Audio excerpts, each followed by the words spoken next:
سنتے ہیں، شاید ہی کوئی شیعہ ہو جس کے موبائل میں اس کا ان کا کلپ نہ ہو۔ میں بھی ان سے محبت کرتا ہوں اور وہ بھی بڑے احترام سے ہمارا نام لے کے ہمیں جواب دے رہے ہوتے ہیں۔ دیکھیے، اسفا یا اسفا علی یوسفا، اسفا شدت غم کا اظہار، غم کی شدت کو عربی میں ایسے بولیں گے جیسے حضرت یعقوب بول رہے ہیں۔ وہ کہنے لگے جی نوحہ پڑھنا تو سمجھ میں آ جائے گا مگر ماتم کرنا اس سے سمجھ میں نہیں آئے گا۔ تو میں انہیں ایک جواب دینا چاہ رہا ہوں، یہ شدت غم، جب غم شدید ہو جائے تو کیا ہوتا ہے؟ ماتم۔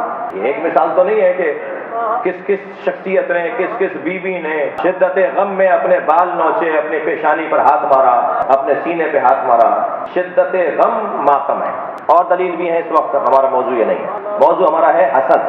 تو محب اور محبوب دونوں حسد کا نقصان اٹھاتے ہیں۔ حسد ایک سوچ کا نام ہے۔ حسد کی تعریف میں کرنا چاہوں گا۔ حسد کی تعریف اہل دقت نے کی ہے، زوال نعمت، آرزوئے زوال نعمت۔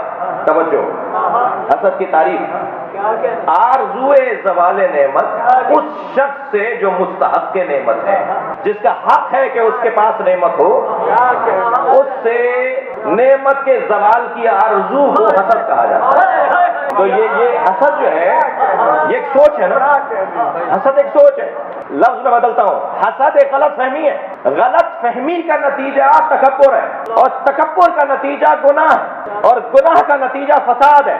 کچھ ایسے تصورات ہیں جن کی وجہ سے انسان تکبر کا شکار ہو جاتا ہے۔ بھائی یہ غلط فہمی کی تھی کہ یوسف لیوسفا واخوہ احب الی ابینا منا، یوسف علیہ السلام کے بھائی کہہ رہے ہیں ہمارے بابا یعقوب ہم بھائیوں سے زیادہ یوسف اور یوسف کے بھائی کو چاہتے ہیں، بنیامین، جن کی والدہ ایک ہی تھی، یعنی ایک ماں سے تھے حضرت یوسف اور بنیامین، حضرت یعقوب کی تیسری زوجہ۔ کہنے لگے ہمارے بابا یعقوب ہم سے زیادہ پیار کرتے ہیں یوسف سے اور بنیامین سے۔ ٹھیک ہے، یہ کہنے کے بعد انہوں نے کیا کہا؟ انہوں نے کہا اگر ایسا ہے ان ابانا لفی ضلال مبین، ہمارا بابا کھلی گمراہی میں۔ کس کو کہہ رہا ہے؟ کون کہہ رہا ہے؟ بھائی تھوڑی دقت بڑھائیے۔ انا، قرآن ہے یہ سورہ یوسف، کیا کہہ رہے ہیں؟ انا ابانا لفی ضلال مبین، ہمارا بابا کھلی گمراہی میں۔ کون کہہ رہا ہے؟ بیٹے کہہ رہے ہیں نبی کو، یعنی بیٹے نبی کے اوپر شک نہیں، ان کی عصمت کے خلاف بول رہے ہیں۔ یہ بیٹے ایسا کر سکتے ہیں؟ یہ قرآن بول رہا ہے، صلوات پڑھنے ذرا محمد والے، ممکن ہے؟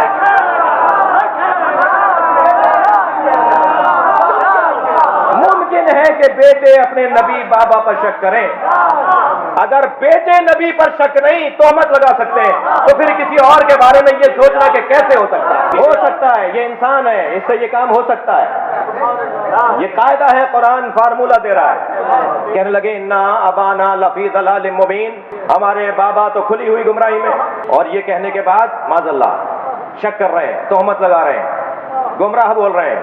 اچھا، اگر انہوں نے اپنے بابا کو کہا تھا تو سرکار کے ساتھ مسلمانوں نے کیا کہا؟ سب نے ترجمہ لکھا ہے، سب نے ترجمہ لکھا ہے، وَوَجَدَكَ ضَالًّا فَهَدَىٰ، ہم نے تمہیں گمراہ پایا اور ہم نے تمہیں ہدایت دی۔ اگرچہ معاملہ اللہ کا اور نبی کا ہے مگر ترجمہ تو تم نے کیا ہے جی، ہم نے تمہیں گمراہ پایا اور ہم نے تمہیں ہدایت دی۔ وَوَجَدَكَ ضَالًّا إِنَّ أَبَانَا لَفِي ضَلَالٍ مُبِينٍ، ہمارے بابا کھلی گمراہی میں۔ اور قرآن کہہ رہا ہے، نبی مکرم سے ترجمہ کرنے والوں کے اوپر میں بات کر رہا ہوں، وَوَجَدَكَ ضَالًّا فَهَدَىٰ، ہم نے تمہیں گمراہ پایا اور ہم نے تمہاری ہدایت کی۔ تو بھائی گمراہ، ضالن کا ترجمہ تم گمراہ کیوں کر رہے ہو؟ ایک بات۔ دوسری بات یہ کہ تم نے یہ ترجمہ کیوں کیا کہ ہم نے تمہیں گمراہ پایا؟ ترجمہ کرو نقن صاحب والا، مولانا محمد قاسم زیدی والا، ترجمہ کرو اہل بیت کے گھڑے سے پانی پینے والوں کا ترجمہ، جنہوں نے ترجمہ یہ کیا ہے کہ وَوَجَدَكَ ضَالًّا فَهَدَىٰ، ہم نے لوگوں کو تم سے گمراہ پایا، لوگوں کو تمہاری ہدایت دے دی۔ لوگ تم سے گمراہ تھے۔ بھائی اگر چار آدمی زیادہ سبحان اللہ بول رہے ہیں تو آپ پہ پابندی نہیں ہے، آپ تو انہیں گھور گھور کے دیکھ رہے ہیں، تو بولنا تو آپ کو بھی چاہیے۔ مجھے نہ بولنے والے کا ساتھ نہیں دینا، بولنے والے کا ساتھ دینا ہے۔ مجلس بر صغیر کی مجلس کے انداز کی ہے، ایران عراق میں مجلس نہیں ہو رہی ہے۔ اگرچہ ایران عراق ہمارے لیے مقدس ہے مگر ہماری اپنی تہذیب ہے۔ صلوات پڑھنے ذرا محمد و آل محمد۔